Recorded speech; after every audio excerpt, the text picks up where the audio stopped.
teacher বহু লোকে মোক সুধিছে যে গ্ৰেজুৱেট টিচাৰ আৰু পোষ্ট গ্ৰেজুৱেট টিচাৰৰ যি পৰীক্ষা হৈ গ'ল সেই পৰীক্ষাৰ আমি OMR চিট পাম নে নাই সেই পৰীক্ষাৰো আমাক এনসাৰ কি দিব নে নাই বা এনসাৰ কিট থকা প্ৰশ্নৰ উত্তৰবিলাকক আমি প্ৰত্যাহ্বান জনাব পাৰিম নে আমি নোৱাৰো মই অত্যন্ত বিনম্ৰতাৰে সৈতে কম যে চৰকাৰী নিয়োগ পৰীক্ষাত স্বচ্ছতা অনাৰ বাবে আমি প্ৰতিশ্ৰুতিবদ্ধ কেইদিনমান আগতে হৈ যোৱা সাব ইন্সপেক্টৰ পৰীক্ষাৰো OMR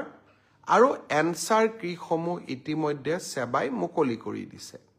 হাইস্কুলৰ যি গ্ৰেজুৱেট আৰু উচ্চতৰ মাধ্যমিক বিদ্যালয়ৰ যি পোষ্ট গ্ৰেজুৱেট টিচাৰ ৭,০০০ পদৰ বাবে যি পৰীক্ষা হৈ গ'ল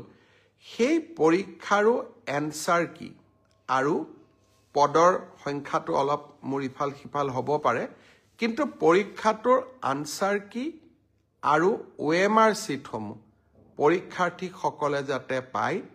তাৰ ব্যৱস্থা অহা এসপ্তাহৰ ভিতৰতে সেৱাই কৰি দিব আৰু স্বচ্ছতাৰ ক্ষেত্ৰত আমি কতো কম্প্ৰমাইজ নকৰাকৈ আমি আগবাঢ়ি যাম